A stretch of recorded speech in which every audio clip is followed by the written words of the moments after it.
কক্সবাজারের উখিয়ায় প্রায় এক যুগ ধরে চলা জমি সংক্রান্ত বিরোধের বলি হলেন তিনজন। রোববার সকাল 10টার দিকে জমিতে সীমানা প্রাচীর নির্মাণকে কেন্দ্র করে ঘটনার সূত্রপাত। শুরুতে দুপক্ষ বাকবিতণ্ডায় জড়ালেও পরে তা রক্তক্ষয়ী সংঘর্ষে রূপ নেয়।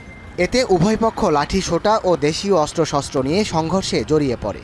এতে নিহত হন রাজাপালং ইউনিয়নের ৯ নম্বর ওয়ার্ড জামায়াতে ইসলামীর সভাপতি আবদুল্লাহ আল মামুন।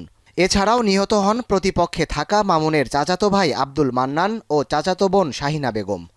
বান্ডেল থাকলে প্রতি সেনমানিতে টাকা বাঁচবে। বিকাশ সেনমানি বান্ডেল কিনে জিতুন প্রতি লেনদেনে।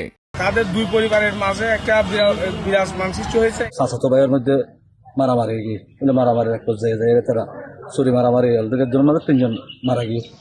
স্থানীয় ইউপি সদস্য জানান, উখিয়ার কুতুপালংয়ের বাসিন্দা আবদুল্লাহ আল মামুন ও আব্দুল মান্নানের পরিবারের মধ্যে জমির মালিকানা নিয়ে দীর্ঘদিন ধরে বিরোধ চলছিল। এটা তাদের জমি জমা সংক্রান্ত বিরোধ দীর্ঘদিন ধরে চলে আসছিল।